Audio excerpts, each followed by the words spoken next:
Welcome back to Settle Carlisle 68 and my N Gauge Layout Westmorland. It's only a couple of days since the last video on the quarry, video 12, but I thought I'd put this one together because of the changes that's happened to the layout. Some quite significant changes, as you can see there straight away. The hillside that was there before has now gone, and that's been filled by a engine shed, as you can see, or what will be an engine shed.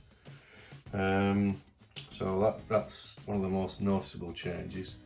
But really, the changes started off on the track plan.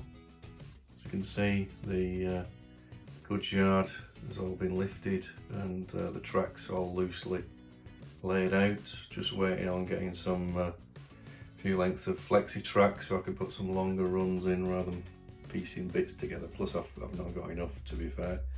But the changes, as I say, started here near the station.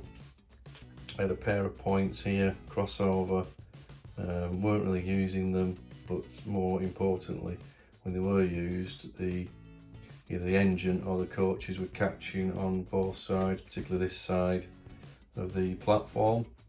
So weren't happy with that because I'd had to have started pushing the platforms back and didn't look great. And as I weren't using them, I thought I'll take them up and use them elsewhere on the layout. So I've just got a tracks loose at the moment, just got to wait for the track pins as well. And then I'll get all that fastened down. So another problem was coaches catching on the platforms was here. And what it was, there was a point here that came in, and then there was a curve that came in this way, opposite to the one you see at present. And what it was doing, it was, as they swung in, coaches were hitting on the platform here.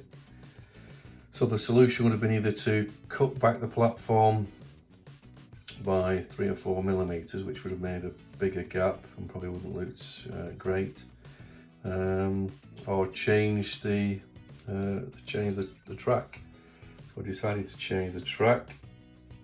That meant taking a 50 millimeter piece out of here, because that made it so the point was up here. Pull that point back, put a new curve in. Obviously I've got to put all the cork and everything on and lay it all properly. I think that looks far better. It's a straight sweep into the platform. The only thing I'll have to do is pull this platform back so it's as far back as where the parallel track starts, but no big issue with that. So that's the points sorted, and because I got a few extra points, that really then led on to the actual goods yard. When I looked at it, I had points a bit similar to this. This is now the only one remaining that actually is a point after a point, but I had in some cases I think 2 points, and then they were leading to other sidings, and it just basically reduces the length of sidings that you can have. So I looked at that, weren't happy with the length of the sidings they already had because I couldn't store on quite long wagons, quite long trains of wagons and trucks. So they're now significantly extended where I can have a full length set of wagons on there, probably on those two sidings there. So what else have I sort of introduced? I've put this point in here now with a curve and this short bit of track. So this will become, well, it was before, but it's a little bit shorter now. So this will be the cattle dock. So that sort of remains. Just showing there where the wagons will go into the new longer goods yard lane.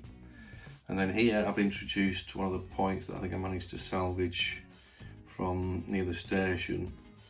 So I've put in this point here, and this will serve some coal stays here, but I've left, it will have longer tracking run back down here, so I've left that in so you can actually run trucks all the way, or wagons all the way to the back. So overall that's now a longer lane.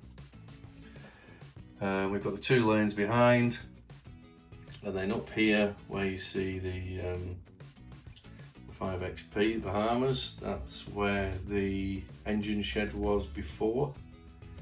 So what I'm using that for now is sort of a head shunt, if you will, for the engines where they have to come in now, come back, and then forwards or backwards into the engine shed.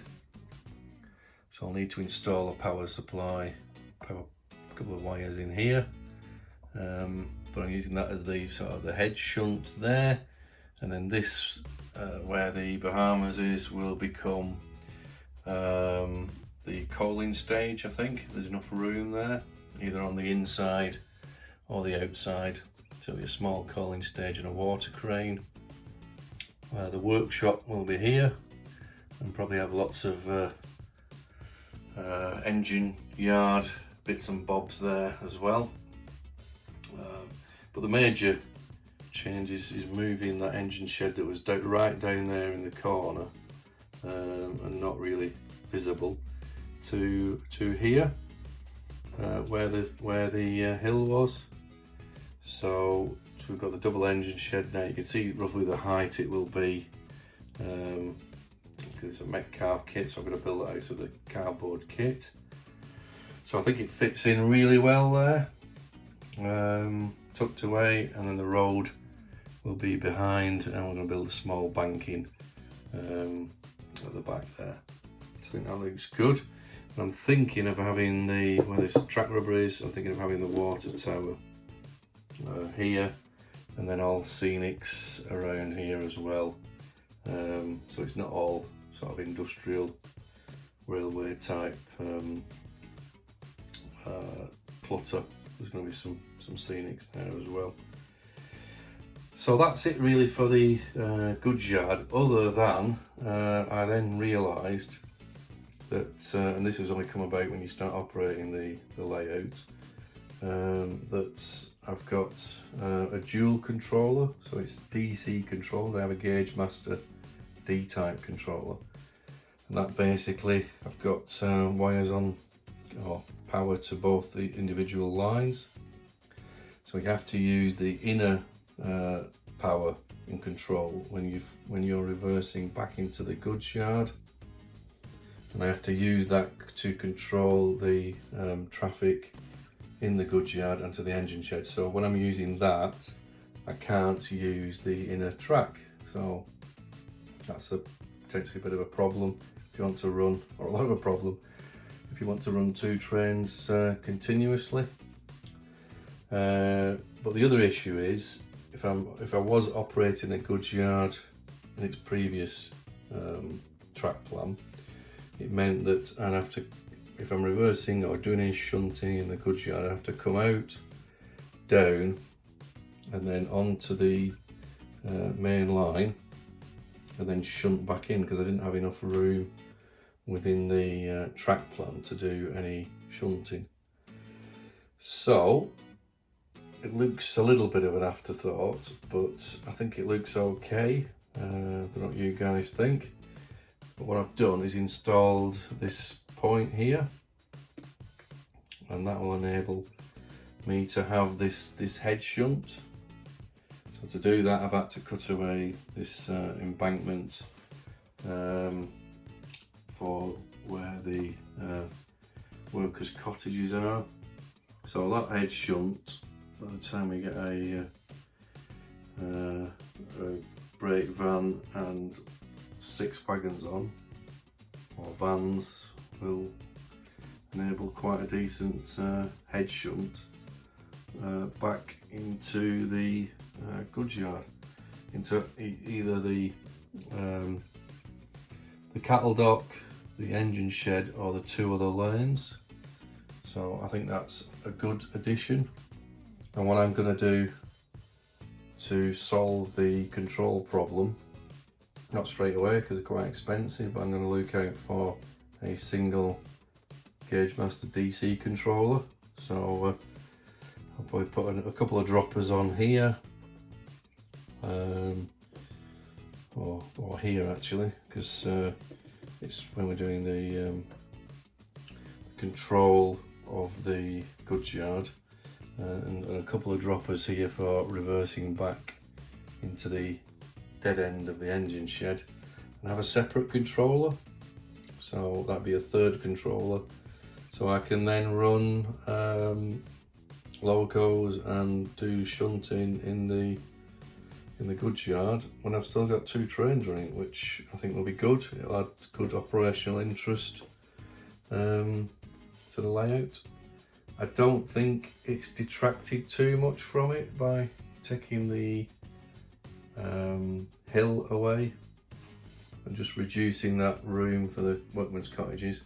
Because by the time I've finished here, there'll be an embankment. I'm going to put static grass and scenery down here where this head shunt is. I'm going to put scenery here. There'll be scenery at the back. There'll be on this embankment, it'll be sloping down. That'll all be static grass. So I won't lose any of the greenery as such. So I think it'll still look, you know, still look acceptable. I say on quite a small layout, space is paramount, and especially when you want to have some operational space as well. I think losing one hill isn't too bad. I think it's actually added to the overall look of the layout. But please let me know. I'm by no means a track plan designer. I just had a go. I had a little bit of feedback on Facebook this afternoon. I put a few pictures on because I was conscious what I was doing. You know, is it prototypical? I want to keep it reasonably prototypical, or have I just come up with some plan that's a bit out there? So I think I'm on the right lines, but any feedback would be good.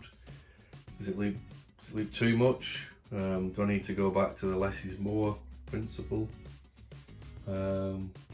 Yeah, please put some comments in the comment boxes. I really appreciate your feedback, if I've done the right thing, or if you could even improve things, what you do different.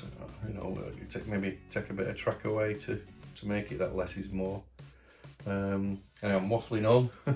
Conscious that this was an impromptu video, but I thought I'd put it out there to get the feedback. We've got nearly 200 subscribers now, so 200 heads is better than just mine, and really appreciate, as I say, any feedback whatsoever, good, bad, indifference. Just let me know, and we might be able to incorporate it at this point before we start fixing track down and ballasting. And then I'll get back to the run of the mill with the quarry, which I promised to do in a week's time, but that's sort of taking a bit of a back seat for the moment till I get this sorted. So I've got my flexi track coming in the post, along with some track pins and fish plates. So yeah, N Gauge flexi tracks back on the market. I've only just noticed it's out there again, the Pico flexi track. So I think I'll be getting that from TMC tomorrow with a bit of luck. So enough's enough from me. Without further ado, I will say my goodbyes, and I'll crack on with the layout this evening. Just tidying a few things up.